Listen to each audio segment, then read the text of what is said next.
Sétima aula da unidade 2 do nosso curso Consumo Consciente.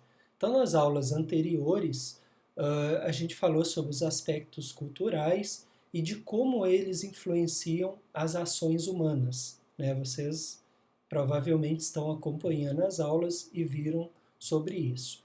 Exatamente na aula anterior, a gente começou a falar dessa parte superior do modelo, a parte visível do nosso iceberg, na qual a gente fala sobre as ações humanas.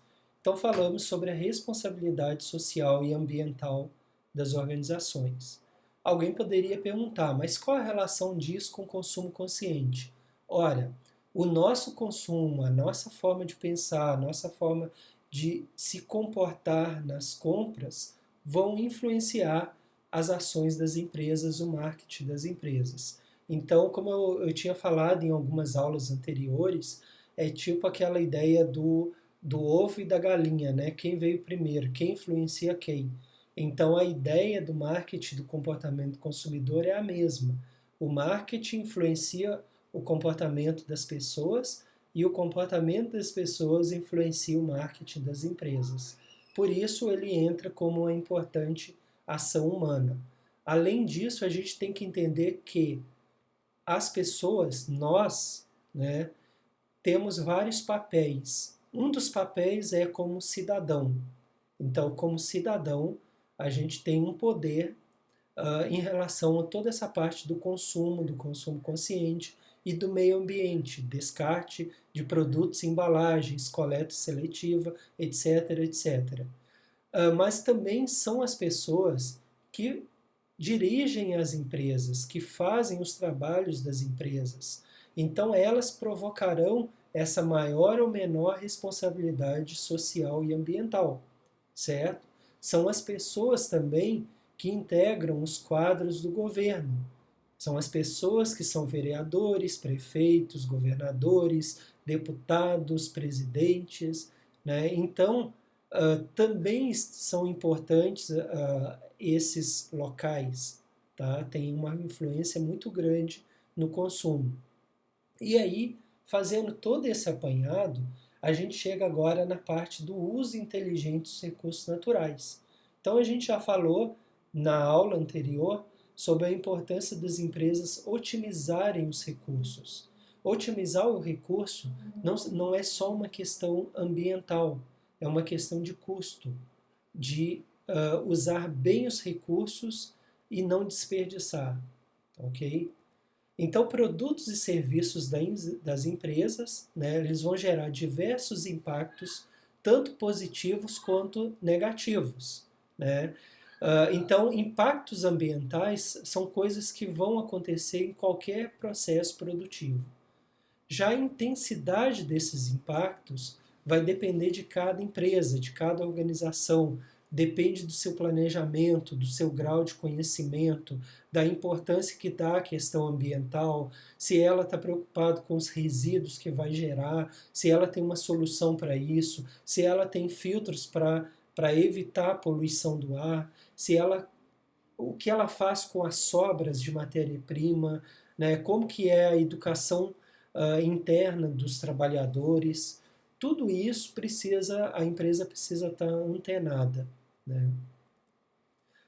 Boas e más condutas empresariais, né? Entrada, processamento, saída e o retorno da informação.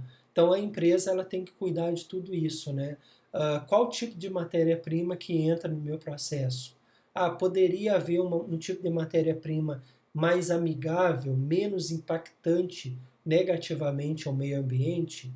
Dentro do processamento, o que eu faço para ter o menor desperdício, para otimizar essa matéria-prima? O que eu faço com as eventuais sobras, aparas de material, os resíduos gerados, né? A água, eu consigo reutilizar a água? Como que é a questão da energia elétrica, né?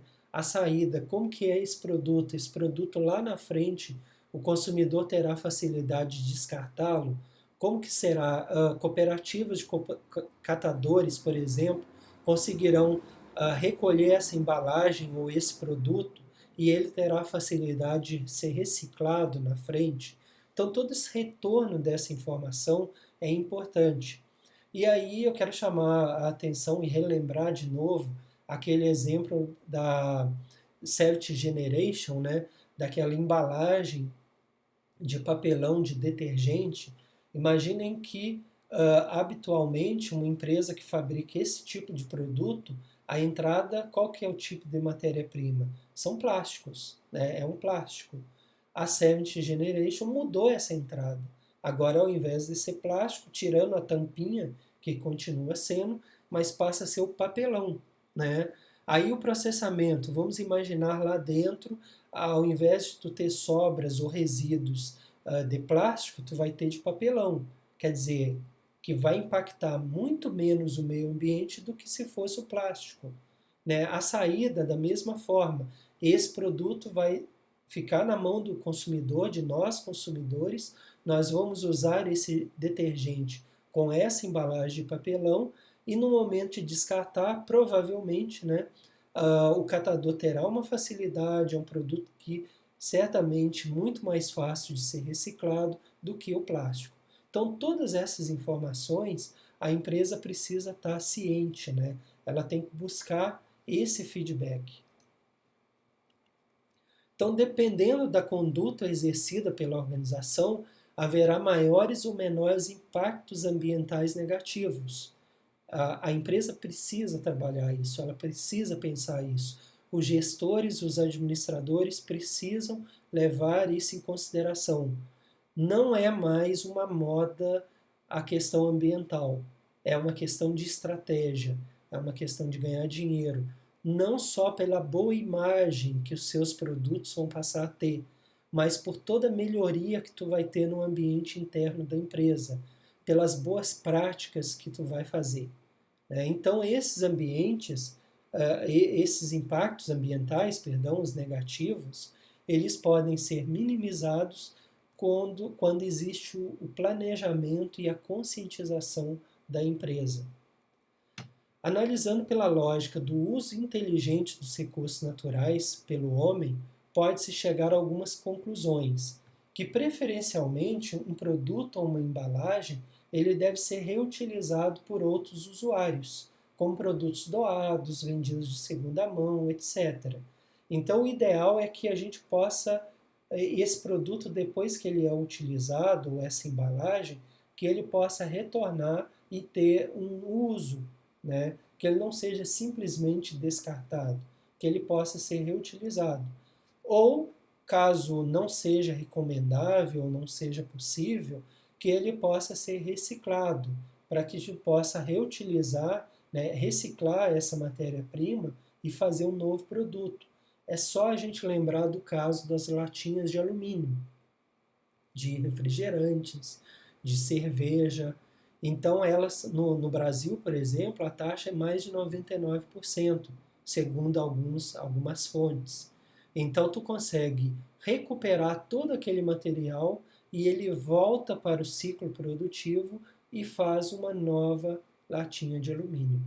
Então, em alguns casos, ainda deve ser possível reaproveitar suas peças para serem utilizadas em outros produtos. Então, algumas empresas elas se especializam nisso, né? Vamos reutilizar peças, por exemplo, peças de bicicleta, peças de automóveis, peças de computadores, quando possível e quando vale a pena, né? Principalmente financeiramente, as empresas procuram fazer isso, vamos reutilizar. O problema é que hoje vivemos uma cultura do descarte, né? E é uma tendência muito grande de querer comprar o novo e não consertar o antigo. Então, em última análise, deve ser feita a disposição final, né, que é o descarte mesmo, que deve ser descartado em locais próprios, como aterros sanitários, por exemplo.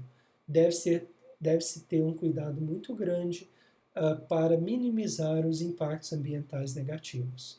Então, para que isso ocorra de forma satisfatória, é imprescindível que esse produto ou essa embalagem seja confeccionado com matérias-primas que gerem o menor impacto ambiental negativo.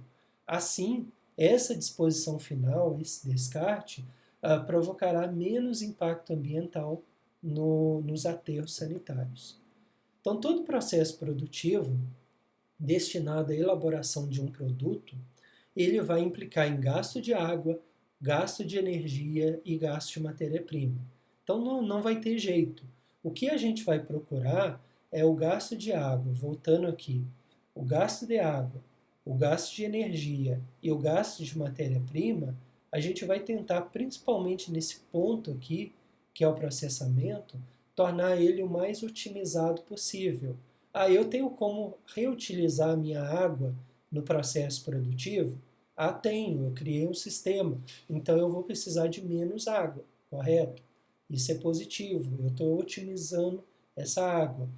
Eu consigo utilizar energia renovável, energia do sol, energia eólica, implementei um sistema diferente na minha empresa que vai fazer com que eu use esse tipo de energia. Isso é ótimo, mas não só para o meio ambiente, é isso que tem que ficar claro. Isso também é bom para o bolso do empresário. Então, voltando aqui, o descarte de produtos significa também o descarte desses insumos, e por isso é a alternativa menos desejável. Então, se eu conseguir reutilizar esses resíduos, reutilizar todos esses insumos, vai ser melhor. Melhor economicamente e melhor ambientalmente. Então, um passo importante é conhecer a origem da matéria-prima, se ela possui procedência responsável, se atende a critérios legais, sociais e ambientais. Né? A empresa ela deve também, na medida do possível, buscar estudar novos materiais, materiais mais amigáveis, menos impactantes negativamente. Né? É o caso da Seventh Generation, que a gente viu o exemplo. Né? Eu acho que o exemplo ajuda muito a gente a clarear essas ideias, que é conhecer, olha, eu trabalho com uma matéria-prima que se chama plástico, mas eu consigo, por meio de pesquisas, pegar um outro tipo de material, que é o papelão, que em comparação com o plástico é muito mais amigável, né, é muito menos impactante negativamente, e eu consigo fazer a embalagem do produto com a mesma qualidade, com a mesma eficiência que o plástico. Então, tu muda a característica da embalagem do produto. E isso é ser inteligente. Isso é usar de forma inteligente os recursos naturais. Então, espero que tenha ficado claro essa aula. Novamente, falo sobre as redes sociais, sobre os nossos contatos e talvez um dos aspectos mais importantes é que vocês se inscrevam nos nossos canais no YouTube, o Ricardo Ribeiro Alves e o Administração Verde, porque à medida que surgirem vídeos novos, vocês serão notificados. Mas para isso é necessário se inscrever nos canais, ok? Então, agradeço a companhia de todos e até a próxima aula.